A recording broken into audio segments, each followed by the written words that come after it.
Recording this computer. Hello, today is April 7th, 2020. This is the standard SIG cluster lifecycle call. As always, we have a code of conduct policy, which basically boils down to don't be a jerk. If folks want to add their details to the attending list, that would be super useful. I'll just start going in through group topics, then we can go into some project updates. Any other topics or agenda items. So if you have things that you want to talk about, feel free to add it to the agenda. So the first one I wanted to talk about was we had feedback from the cluster API call, and I decided to take a look at all the policy settings and configuration knobs that exist for Zoom, and I changed some of the settings for the entire SIG. Basically, only the host can share screen now. There's a bunch of other settings we could do to lock it down even tighter, but I'm kind of leery to do that, in part because we have all these extra policies from Contribex that are in place. And if we lock it down tighter, we get into this weird state where we could be locking out people that we might want to bring into the fold to be part of the community. So I don't know if other folks have thoughts here. One example is you can password protect meetings, but then the question is, how do you proliferate that password to the right people?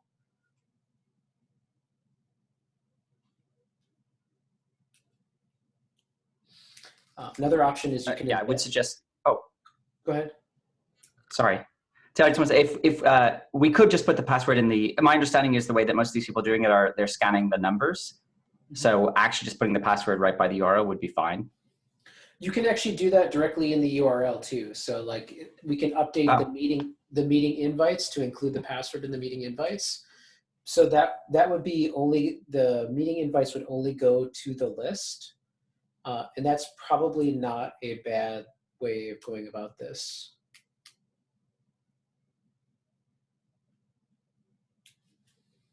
What are other folks' thoughts?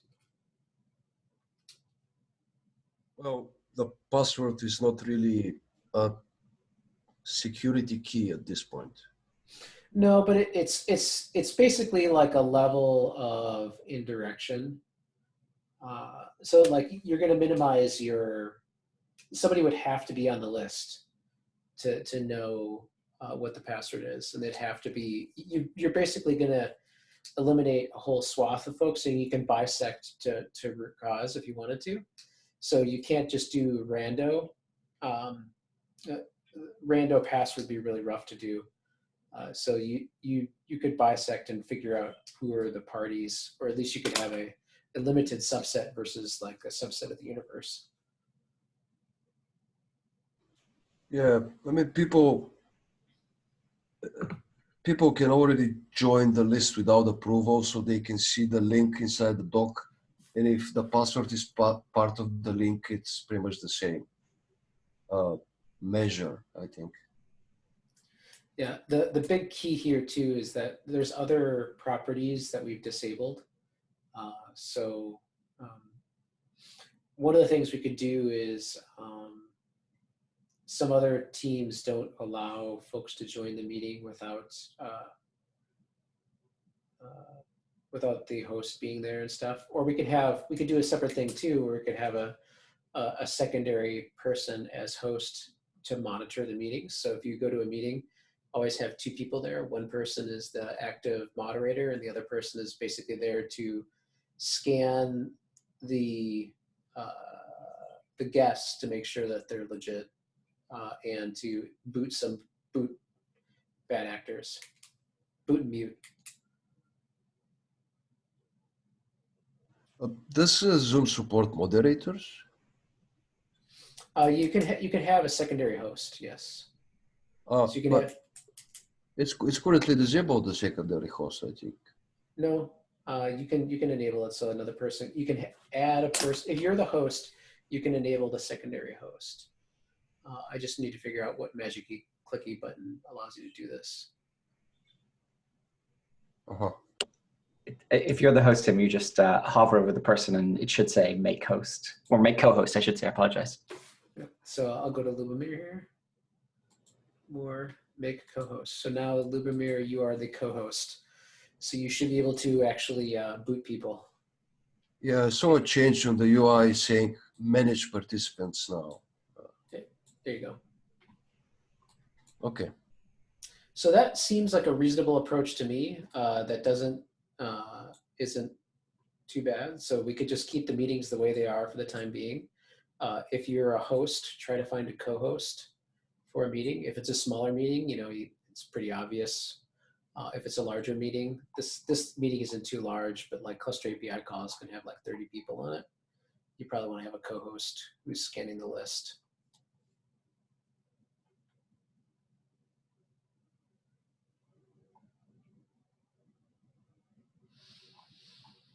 Any thoughts?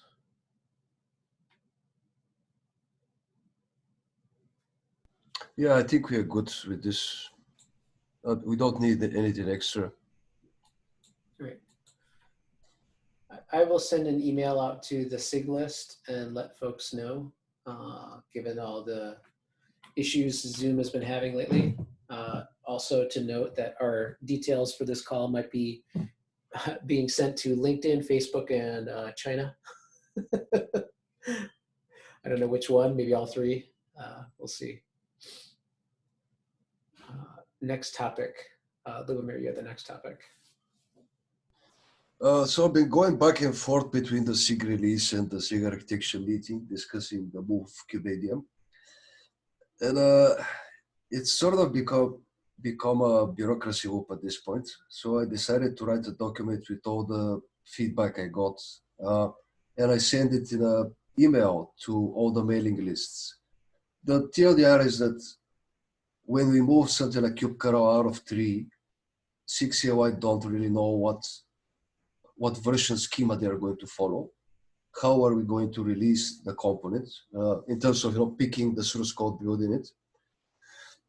Same applies for KubeADM, except the difference with KubeADM is that we wanted to follow the Kubernetes release schedule. The latest feedback from SIG architecture is that we shouldn't be doing that. And there seems to be like a conflict of interest, conflict of ideas between the different SIGs. So I decided to file this email and get feedback on the mailing list. So the moving out of tree talk, what year is this? It's 2020. The moving out of tree talk has existed since 2016. And the problem is that it's a logistical mess, right? And we need to have somebody own the logistics to what it means to build a distribution from a federated set of repositories. And no one's really owning that. So I was always of the mind, I always said KubeADM will be like a second or third follower to those who pilot the way and make sure that it's done its due diligence. I've never been one to want to basically break into jail here. I don't want to be the first sub-project to really do this, because I think we'd be owning all of the problems that come along with it, and there are many. And if SIG release wants to own that space, then they should own it and make sure that there's a spec around it. I know that the original push was to get updated dependencies out of tree, and KubeADM had some languishing dependencies, but that stuff has been since fixed. So I don't know if what's the end game here what's the benefit for doing this effort? The latest feedback is that KubeADM is a deployer, and deployer should not live in tree.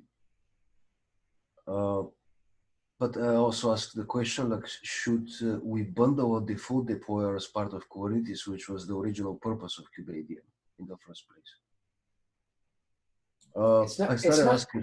It's not technically a deployer, it's a bootstrapper. So there's difference. Mm-hmm. I opened a bunch of questions. Ideally, I agree that SIG architecture and SIG release should be the owner of that, deciding what we should do with the projects, how we should split it. I gave examples in the document that some projects, like I'm not going to mention which ones, but they made some decisions as soon as Git was available as a version control. They started making some moves, and that was a long time ago. The communities just decided and made some moves. In Kubernetes, we have a fairly slow process of making these decisions. So I'm hoping that I'm going to get some responses in this email thread. Yeah, I don't see any benefit unless the broader group,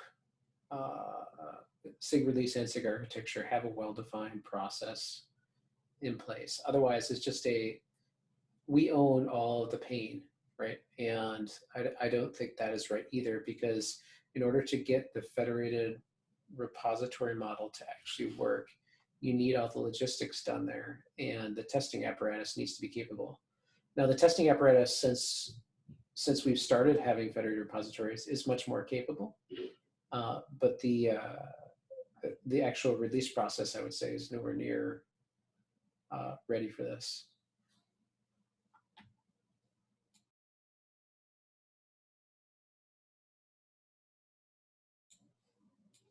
Do other folks have any comments? I raised my hand.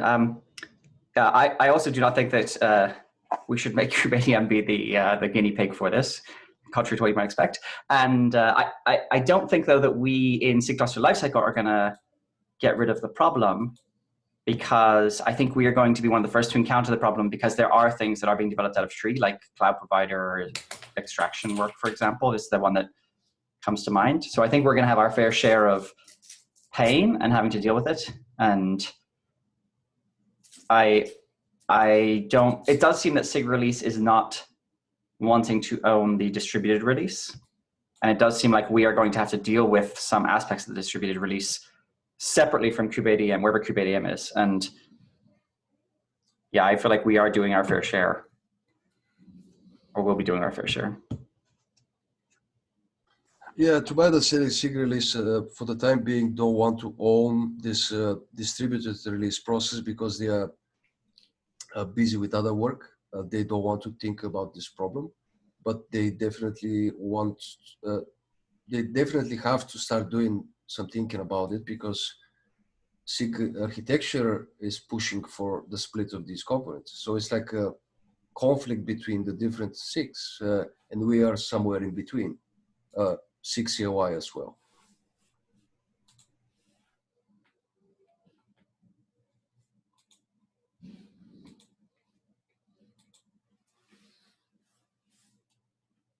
All right. Is there any parting words on this? I mean, I don't really know what the action is here. Like, we can talk about it, sure. But unless somebody's going to really own the whole process end to end, I really don't think it's in our best interest to, like, we can help facilitate once they have a proposal and have well-defined semantics for how they want to incorporate other sub-projects as part of the release bundle, then sure. But I don't want to break into jail here. There's no winning. Yeah, there's no action item on us for now. I wanted to give this as a PSA that we pretty much passed the ball to them, to the other SIGs, and they have to decide what we should do. Okay. Justin, sorry, I have a follow-up question, which was about a detail you said. You said that they didn't want that SIG architecture encouraged kubeadm not to follow the release schedule of Kubernetes. And I guess I wanted to clarify whether they meant don't try to release at the same time, or don't try to align releases to different versions, minor versions of Kubernetes, for example. So like COPS and kubeadm will likely, for the foreseeable future, have a 118, 119, 120 version. Are they saying that's not a good pattern, or are they saying just don't try to match the schedule? So they're definitely saying that we shouldn't follow the version, and also they're not recommending that we should follow the cadence as well. This is coming from Jordan and Dims, by the way. Yeah, I don't really understand how that would work. Yeah. How can we possibly not follow the cadence, because how are you going to actually get signal that your release is good, right? Like kubeadium's, is it release informing still, or is it release blocking? I thought it's release blocking now. Informing still. So they're still using /cluster directory to gate the release, which no one uses. So the primary signal to block a release as release informing, which we do actually respond to, is kubeadium. Yeah. So that's crazy pants. How can you have a release that no one can use? It hasn't been vetted. Like, we already have a bad enough problem today with like every .0 release goes out the door, like not being truly vetted. Like, this would make it exponentially worse, right? Yes, and I give examples how different projects pretty much version all their components the same way. And kubeadm aside, with kubectl, I'm not really sure how they plan to do this even with the versioning. Yeah, I think feel free to loop me into any conversation. I will do the standard policy that we'll be fast followers if where need be, with a well-defined policy, but we are not going to break into jail. So I will push back on wherever possible on this topic. Okay, thanks. Any other group topics I want to discuss? I'd say, hey, about those local sports teams, but there's no sports. All right, sub-project readouts. Lubomir, you want to go? Yeah, just wanted to mention that we had a 119 planning session last week, and we decided a couple of higher priorities to work on.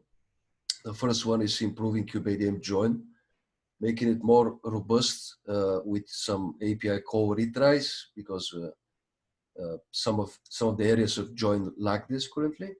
And the other item is to investigate learner mode for etcd potentially. Any other questions for Lubomir? Once, twice, 3 times. Vince, you want to go? Yep, we released 033, I forget, like it was like a week ago or before that, 11 days ago. So now we're working towards 034, just like focusing like a lot on robustness, especially for KCP. And we're running tests, like a lot of end-to-end tests, and this is like a good place. Like, if folks want to get involved, definitely reach out. We will be publishing a test matrix that we're working on to the community soon.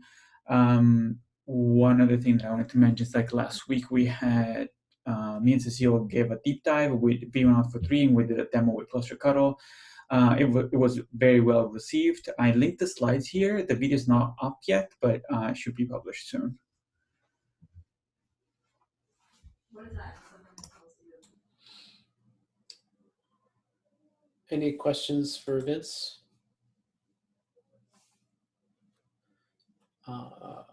When are we going to get the blog train going on Cluster API? Has that been released yet? Are we still in the queue? So it's in the review backlog right now.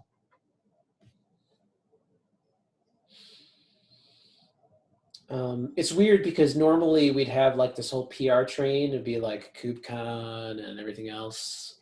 So we're trying to like, we got to ring the cowbell far and wide to get a lot of folks to get engaged. I'm not quite certain. I need to think about it, but if folks have ideas for how to, get more interest and adoption outside of the typical venues that we've had, I'm all ears. Go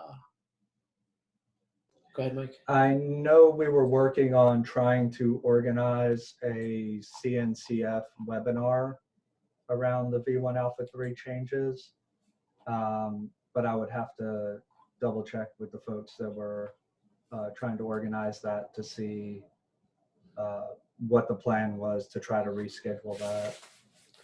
Mike, did you have a comment? Yeah, I had a question / maybe comment, I guess. When you were mentioning blog, I guess around, this is around getting more just message out about Cluster API. Is this like an official blog you're talking about, or just kind of? Yeah, the Kubernetes has a main blogging website for all the sub projects in Kubernetes proper, and usually every release cycle there's a series of blogs that go out, talking about the different features for the release, talking about all the details. We're on the release train, train seems to be backed up for this cycle, but there is not. It hasn't been published yet either. So. Okay, thanks. I appreciate the explanation. The reason I was asking is I know that there had been a little activity around some newcomers coming to Cluster API recently. One of the big ones was it looks like the Airship project is really getting involved in Cluster API. They're trying to, and I know they're putting together some sort of blog post to talk about Cluster API, but I guess it's kind of out of band for what we're talking about here. Yeah, well, I think awareness in the community is important, and it's part of our responsibility as a SIG is to make sure that we, as we create sub projects and as they gain in maturity, we want to make sure that we do the appropriate cowbell for the project. And typically, this would be done at KubeCon, but given the certain circumstances, we need to find another way to sort of raise that flag to bring broader awareness to what's going on in the community. Yeah, it makes sense to me. I mean, I personally have been working on some blog posts to talk about, kind of the experiences that I've been having with Cluster API. But if there were a place where these contributions could be made in a more, I guess, visible way, I'd be happy to submit information there too. It's been a long time since I've done feed rolls. I don't know if that kind of thing is useful or not, or if people have opinions on it.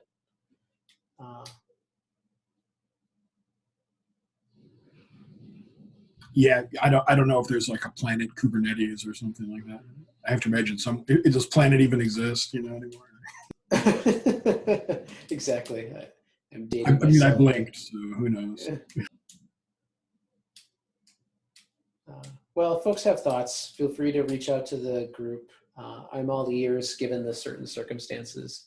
I think that there's adoption from a lot of vendors, that's for sure. I think I'd like to see a raising bar of end users because what vendors typically do is they wrap the functionality, but I think end users give you that unfiltered view of the world, which I think is always good to have because it keeps you honest. Yeah, definitely. All right, I do not see Daniel here, so I don't think we can talk about etcd ADM. Justin? Cops? Thank you. Yes, thank you. No particular cross-project updates on COPS. I think the most cross-project is that we are continuing to try to work towards the working group Kate's infra release process or their artifacts for binaries and containers. And so I think that is actually progressing. I think some other projects here might have already done that. So that's exciting. And that will be our next big thing that will unblock the release process from being something which I basically have to do to being something which can be more community driven. Any questions for Justin?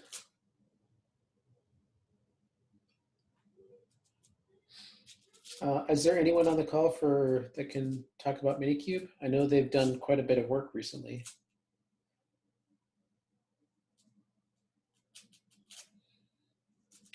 The last word I had was that they were planning for the multi-node, multi-cluster deployment for Minikube.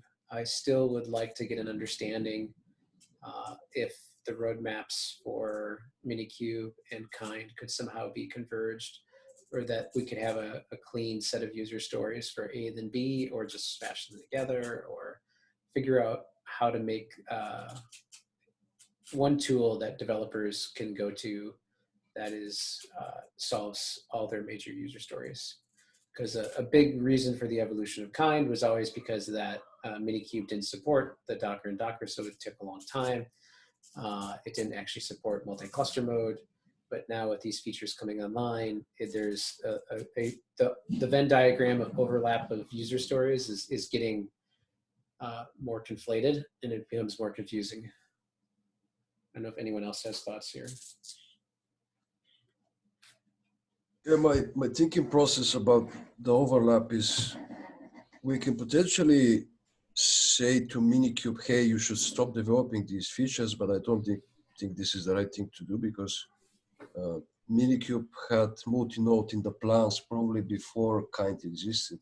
So it's like blocking the project or working on features that they wanted for a very long time.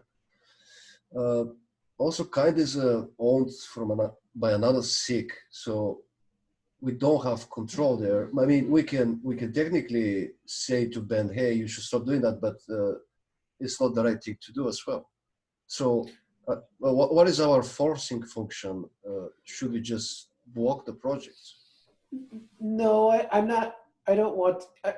It's better to use carrot versus stick here, to make it easier for users, right? I think at the end of the day, having like a person who can outline the user stories and make sure that they all jive together, and there's a migration plan for things to dedupe or distill together, I think that would be in the community's best interest, in my opinion. Because I still to this day now, I get even more questions about people asking about what's the tool I should use. And I'm like, I want to give them one tool. And the answer is I give them many tools, right? And I say, for this scenario, use A, and for that scenario, use B, and for this scenario, use C. And anyone who's coming to the Kubernetes community, that's a bad taste in your mouth. That's a bad experience. Because if you're a new developer and you want to just get started, you want things to just work, right? You don't want to give them like, a weird graph to help solve your problems. You just want it to just work for the different scenarios that you have. Yeah, I definitely agree. If we see a project that emerges right now, we can say, hey, you're going to overlap with these in these projects. You shouldn't do this work. But if these existing projects have their separate roadmaps, unless we tell them to stop working on these features, we don't really have a way to prevent them from working, from doing this work. So no, we don't. Again, it's going to be a weird. It's a social judo, right? It has nothing to. We don't have any enforcement. Like we're like weirdly powerless. If they want to do something, it's already in their charter, so they just expanded the scope of what they're doing. Mike, did you have a comment? Yeah, I wanted to kind of bring up, I guess, like to help cross promote here. I mean, I totally agree with what you're saying about, tooling advice and whatnot. I just had this conversation yesterday with someone about Minikube versus Kind. But as we start to grow, and this is the first time I'm hearing about these kind of multi-cluster deployments and whatnot, I think it's interesting to expose some of the work that's been going on with contributors in Cluster API, because for one, there's the Docker provider we already have that seems to be reasonably stable for like deploying new clusters. But interestingly enough, we just had a contribution of a Kubernetes provider as well. So this is like deploying Kubernetes clusters using Kubernetes as the substrate to map, kind of nodes to pods or whatever. It's a really interesting contribution. And I'm not sure how we would do it, but it seems like getting some of these ideas out into the communities that are creating these dev tools might help to solve some issues, because it seems really easy to use the cluster API machinery with the proper provider to just spawn new clusters. And I have a feeling it would relieve some of the back pressure on the tools. I've only looked inside the internals of Kind. I don't really know Minishift that well. But I have a feeling like once you kind of bootstrap your first cluster, you could actually use one of these other providers to make, more clusters. And it might be a way to kind of leverage some of this tooling in I think an interesting way. Yeah, I think what I'm really looking for, to be honest, is kind of like a unified API view of the world. So a person can kick it for, or have the, I don't know. I don't know if that's what I'm really looking for. I'm just looking for one tool that's all singing, all dancing, so that way I can prevent people from getting weirdly fragmented with their tool choices. Yeah, I totally get you. It makes sense to me. I'm not going to belabor it because we don't have folks here to talk about it. But if you think about this topic some more, or if you hear something, I think probably raise it to the broader SIG and maybe have a conversation on Slack. I'm going to try to reach out to them on Slack. I'll take it as an action item to figure out, like, hey, do you guys have a converged roadmap? Yes, no.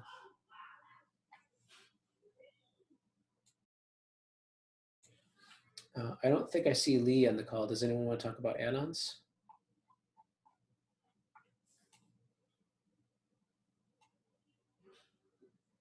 I normally would, but I missed it last week, so I can't.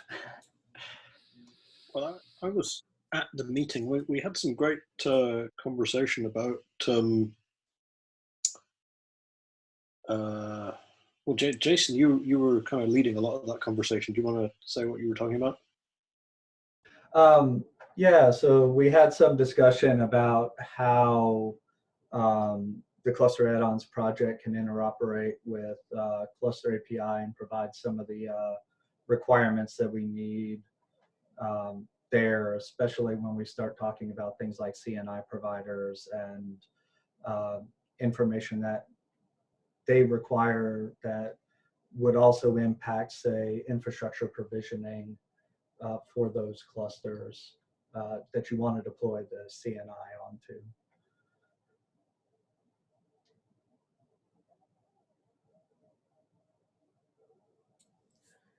Now that Cluster API is maturing slowly but surely and gaining an adoption, I think the state space of add-on management is, as well as component configuration, are the two primary hot topics for the next 6 months to a year to get right.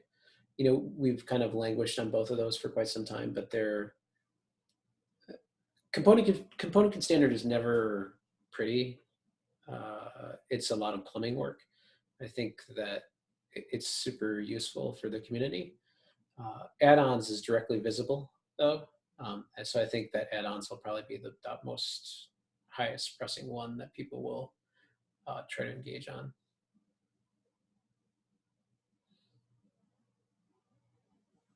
Yeah, we do have a little bit of tension in that Lee put a lot of effort into a kind of proof of concept implementation based around kubeadm, and the feeling in the kubeadm meeting is that it can't be merged as a kind of early proof of concept. It has to provide answers to a whole bunch of hard questions before it can move forward. And I sympathize with where they're coming from, but this is one of those areas where we're going to need a lot more help to solve all those hard questions. I guess this is perhaps the right forum, because it's kind of two sub-projects of SIG cluster lifecycle, kind of with different perspectives. Yeah, and it gets even weirder when you add Cluster API into the mix, then you add all the other sub-projects, which basically do their own add-on management separately. Well, right? That was always one of the things I wanted to achieve, was to have a way, a soft configured way to take all the hard coded ones out. Yeah, I think we're at the point now where these other tools are maturing enough that, and it's become a problem for them. Like there's a bunch of problems that exist inside of kubeadm, and there's a bunch of problems that exist inside of Cluster API with doing add-on management for lifecycle because of the way it currently is done, that we would ideally like to have one solution here that can just stripe across. We don't have to deal with it anymore. So if anyone is interested, I think a lot of the hard problems, as I name them, are listed against the CAP for add-ons. And I totally sympathize thoughts. I mean, it dovetails with what you were saying earlier about kubeadm is a release gate for Kubernetes. You know, kind of adding not completely baked stuff to it is daunting, but equally we need some way to just kind of toss these things around, try them out, back at add-ons. I mean, no, we need a way to try stuff out that is expected to be wrong. Well, I think one of the things you can do too as well, like is you can disable add-on deployment inside of kubeadm and then deploy it after the fact, and then walk through all the lifecycle management directly with the add-ons operator. Right? That would give you some positive testing signal. Right? I would be happy to have an off switch. There is no off switch currently. For disabling, you can do through phases. You should be able to not deploy all the add-ons. You could run through all of the phases. Yeah, that is a thing.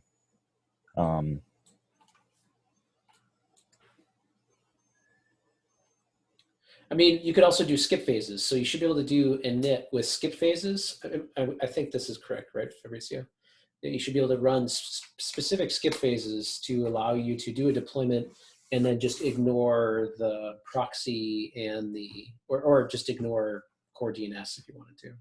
Yeah, only upgrade does not work without add-ons, but you can trick it to work by creating the config maps.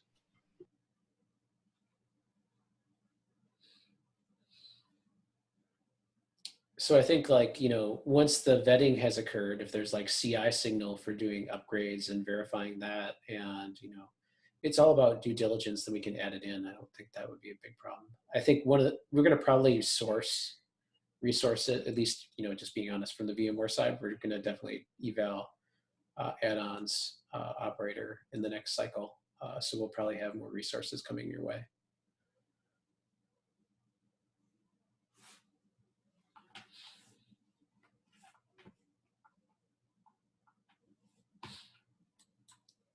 Any other comments there? Lee, now that you're here, did you want to give an update for component standard? It's been pretty quiet. We've been canceling most of the meetings, and yeah, not much progress being made.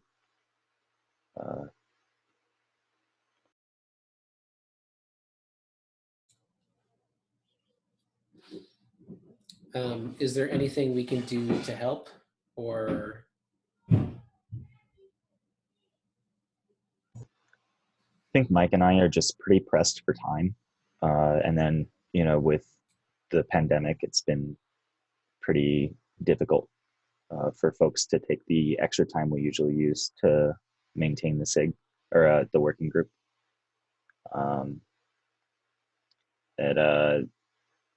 Yeah, every time we check in with contributors on their work streams, right, like they're dealing with the same things.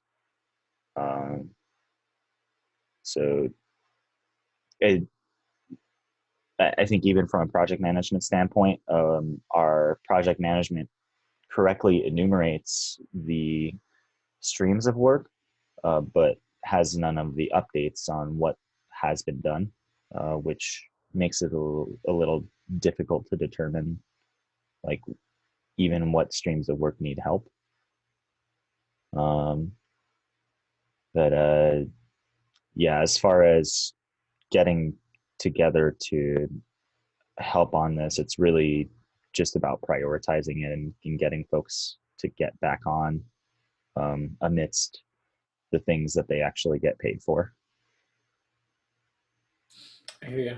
I don't know if there's basically nobody gets paid to contribute in the SIG except for the portion of my time that I do that, or in the working group. Sorry. Yeah, I think we have a broad set of issues inside of the project itself, where there is a plethora of inbound, but not a way for us to turn that inbound into meaningful action that is tangible. A part of this has to do with, you know, getting enough time for new ICs, as well as like some of this areas are actually complicated as all get out. I wouldn't wish API machinery on people who are new to this space. It's just like one of those things that's difficult for people who've been around a long time to even really understand why we made some choices. Yeah, I definitely, won't hesitate to give a shout out to all of the new contributors who joined, who, got on countless calls, intro to API machinery, and discussions about why things occurred. There are some people who took a bunch of free time to learn the hardest parts of the guts of Kubernetes, and then they made changes, and they PR'd, test suites, and read about decoders and all that kind of stuff. So we've made meaningful progress in the working group, but it has been tough without like the proper incentive structures and assistance. Mike, works his tail off on this working group when he can. Right. But the component config story, it's got a couple of design problems that are still not solved. And then KubeADM, on like last week we chatted about it a little bit, has taken on the support burden of those unsolved problems, and it's resulted in workarounds and some, in my opinion, design missteps in the way that KubeADM works, and that creates a thornier landscape to work with the config and the APIs that back them. Using component config adds, the benefits and constraints of API machinery, and surfaces problems that were already pre-existing with managing flags into hard problems that we've created a habit of thinking maybe too much about before we got to the final state of affairs. So we're not there yet. Yeah, I think the hard problem is that migration planning is difficult and requires several releases to do it. And that's no different for any aspect of Kubernetes now at this stage. Yeah, before we would just move fast and break things with regard to flags, and then we would just patch KubeADM to do whatever was good for the user, and then if they wanted to do something else, then they could override them. And with the component config implementation, we also took on config management for multiple machines incompletely. And then we took on API upgrades and stability, but then there's no conversion machinery that respects users, declarations. And so there are some missing pieces, and we added things to get around problems, but we're not willing to say override a config file, for a particular machine. So we don't support heterogeneous clusters. In some ways, we've moved backwards with our component config implementation, and the resources and agreement and the support, or versioning policies that we hold ourselves to, have kind of glued us in place with making this a good thing for users. So even just all of that context, trying to get a new contributor to consume some of that has been challenging. We really need a concerted effort from some experienced folks for 1 or 2 cycles, have a serious amount of time to make component standard a thing. I don't know. I don't think that we as in being the VM, where we would have a ton of resources to devote to this, but I do think that we should have somebody be the person who attends and tries to help where possible. Over time, we might have people that can directly devote time and energy to this. But the, you know, that's the best I can do right now with the line of sight that I currently have.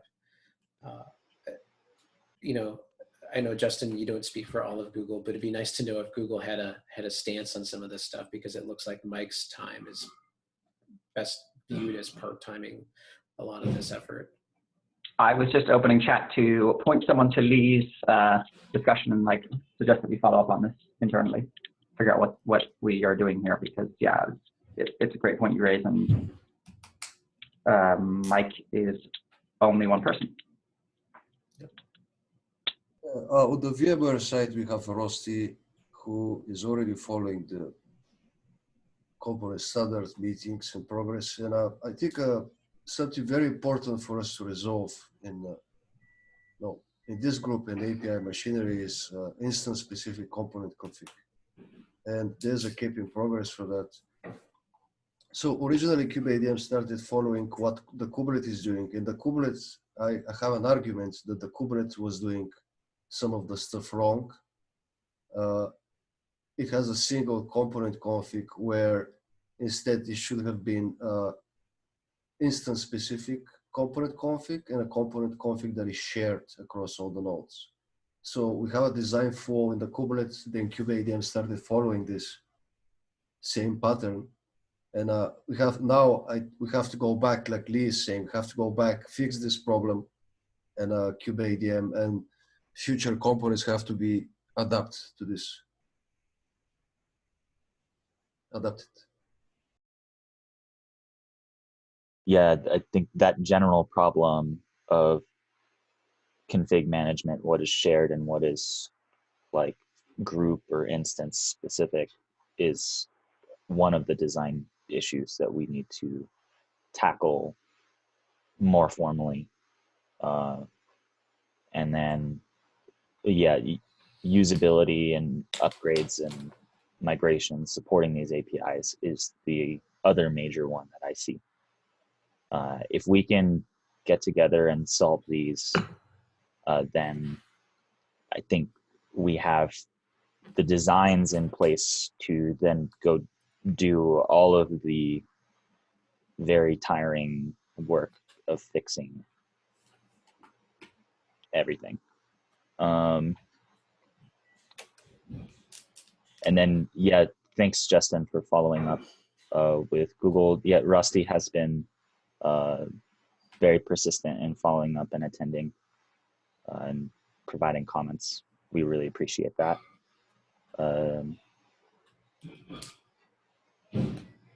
Yeah, just changing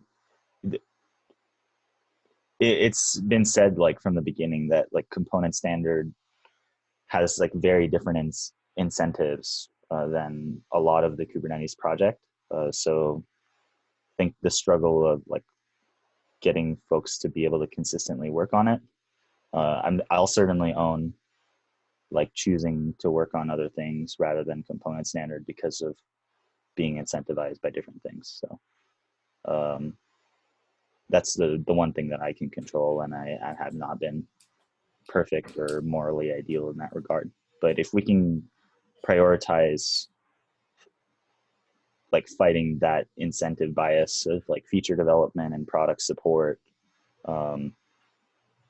and get to a place where we can put our time and our money like where the stability and support needs of the project are for long term, then that would be terrific.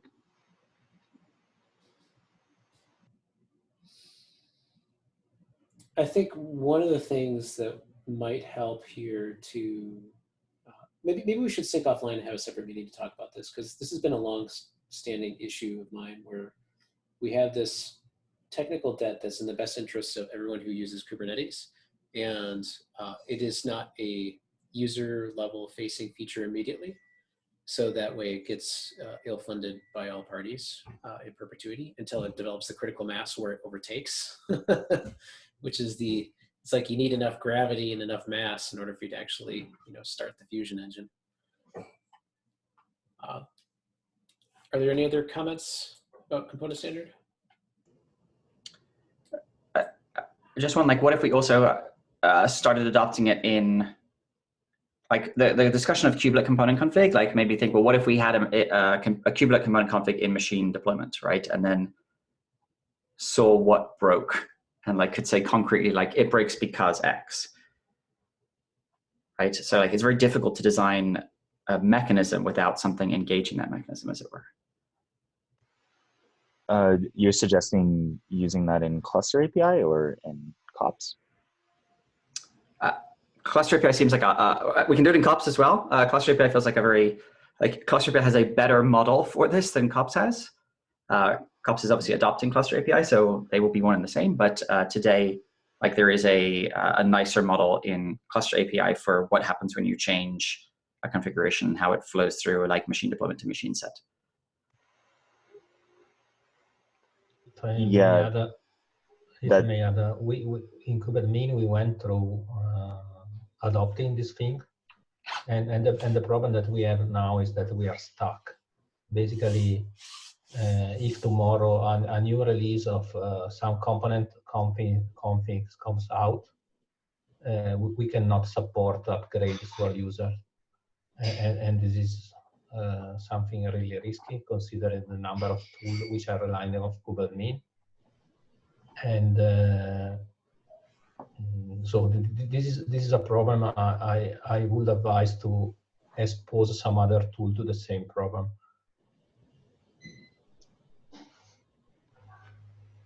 I mean, I'll point out that the way that we chose to implement component config in kubeadm took ownership of a lot of configuration management needs.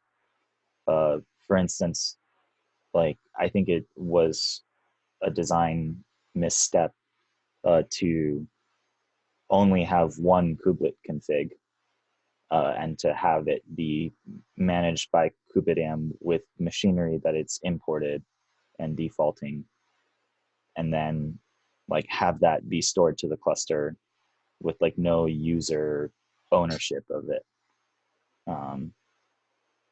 So things like that, you know, are the kinds of stuff that we have to roll back. Like, it's fine if that is built as an optional alpha grade feature that somebody can decide to maybe use, right? Like shared instance configuration. But the more primitive thing that we always needed to support was like allowing a user to supply a kubelet config, like whenever they stand up a kubelet. And that's not supported by kubeadm. It's supported from a flags perspective. So maybe what I'll do is I'll sync with you, Lee, because I don't want to bike shed on this too much in this meeting. I can sync with you, and then what I'd like to do is maybe get like the problem domain spec'd out into certain areas.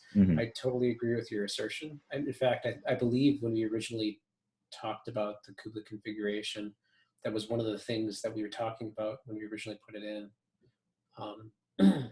It's, if memory serves me correctly, that's a long time ago now. So we can sync offline about this topic and see how we can try to make progress here, because I don't think it's in the best interest of the sub-project or the community to be too stagnant on this, because these are things that users are asking for. So we need to figure out a migration strategy that makes sense. Mike, you had your hand up for a while now, I think. Yeah, no, it's interesting to listen. I just, I guess by way of context, I'm a little newer to some of these, issues that are going on in the community. And I was just curious if, I guess Lee or Tim or one of you guys might have like a link or something where we could go to learn more a little bit about the issue that's going on here, and maybe how we might help out or something.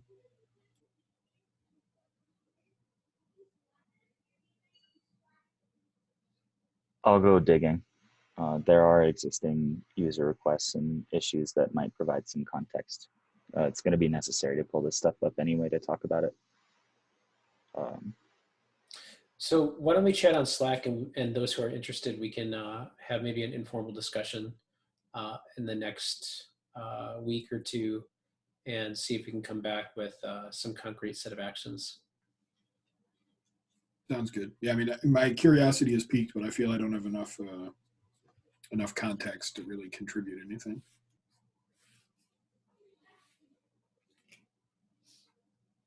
All right. Are there any other group topics with the whopping 3 minutes we have left?